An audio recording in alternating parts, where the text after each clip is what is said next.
sometimes you get an idea that's a game changer and a life changer. It's how you know it's from God. Spirit 105.3, I'm Erica with Cara from My Bag, My Story. She's an inspiration. Good morning, Cara. Hello, Erica. It's such a privilege having you on the show today. Cara, how does having a bag change a foster child story? That is a great question. So a bag changes in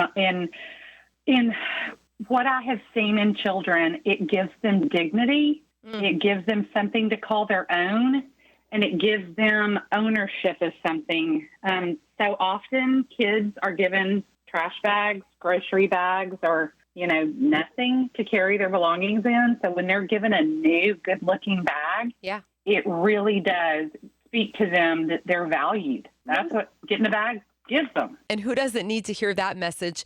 I feel like most of us, when we hear that foster children carry everything they have in trash bags, think, what a shame. You did more than that. You said, nope, we're going to do something about that. So what is My Bag, My Story? How did this all begin? So My Bag, My Story started out as our family. We became a foster family. And every child that came through our doors came with either a grocery sack or a trash bag. And I kept asking people in the community of foster care that we had met, did your child come with a grocery sack? Did they come with a trash bag? And everyone kept telling me it was normal. And I said, it doesn't have to be normal. So I set out to figure out how to provide new bags to kids in foster care.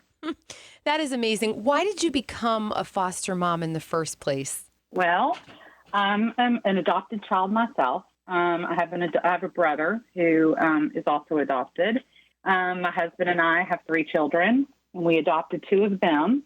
And so adoption and foster care have always been near and dear to my heart. I always grew up really being keenly aware that I could have ended up in foster care, but instead I got some really great parents that raised me. But that other children don't get so lucky. And so, when my husband and I decided to build our family, we decided to have a child and then adopt the rest. And then we decided to become foster parents after that. You guys are just the coolest. I'm sure it can't be an easy journey, but I'm wondering, what are the moments that bring you joy as a foster mom? Well, I will tell you, it really gives me joy to see a child actually start trusting, actually start feeling like maybe they do care about me.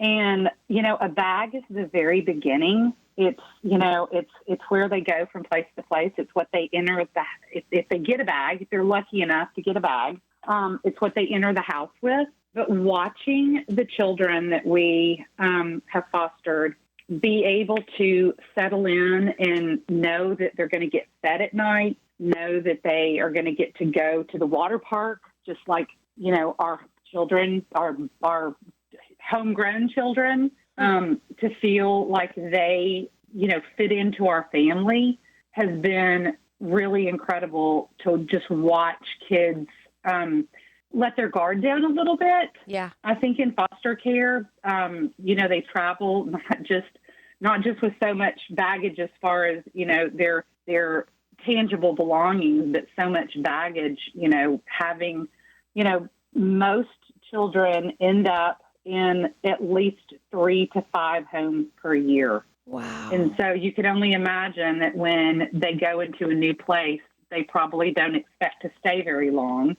And we try to make them feel, for it, whether it's 24 hours or 24 days or 24 months, and we've had all that, that they feel like they're part of the family and that they're loved and accepted. And, it's foster care is a very hard road for these kids. Yeah. And a bag gives us the vehicle to talk about foster care to anyone who will listen, to make people aware that this population of kids, by no fault of their own, are in the foster care system all over the United States. I'm so glad that you're doing what you're doing.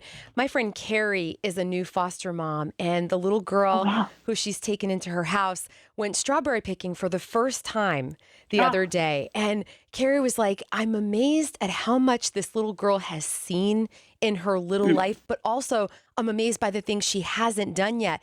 So I'm curious, as a foster mom, like, talk about a birthday cake or their own pillow. What are the things that mean so much to these children? Well, I will tell you that having one thing that has stuck out to me with foster children in the population that we worked at is they, if any of them have mementos as far as photographs of anyone in their family, those are very valuable to them.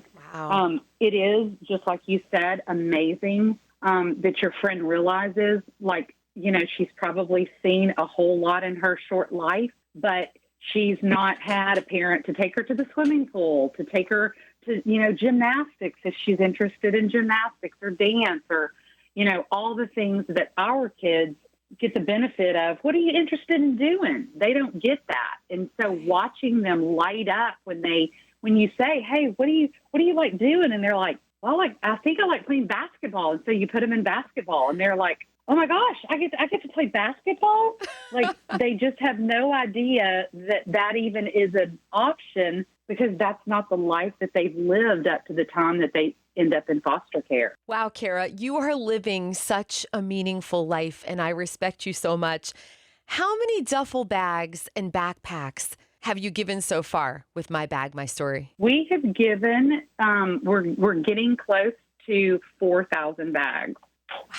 And really, truthfully, we're just getting started. I feel like we have been, finally people realize that we're a resource for them. And so people are finding us and saying, we would love to have your bags. And we, our answer is we would love to give you bags because having that resource instead of having, a grocery sack or a trash bag readily available for a child is something that is invaluable. Yes, it really is. Are you a Christian, Cara? I am. You can tell. How does your faith impact what you're doing with this amazing organization? Well, it is a biblical thing that we're called to care for the orphans and widows. And, I am very, very aware my entire life that I could have ended up an orphan, but I got really, really lucky. And I feel like the Lord has called me to do something. It's not just me that's done this. It is hundreds and hundreds of volunteers that have helped along the way keep My Bag, My Story going.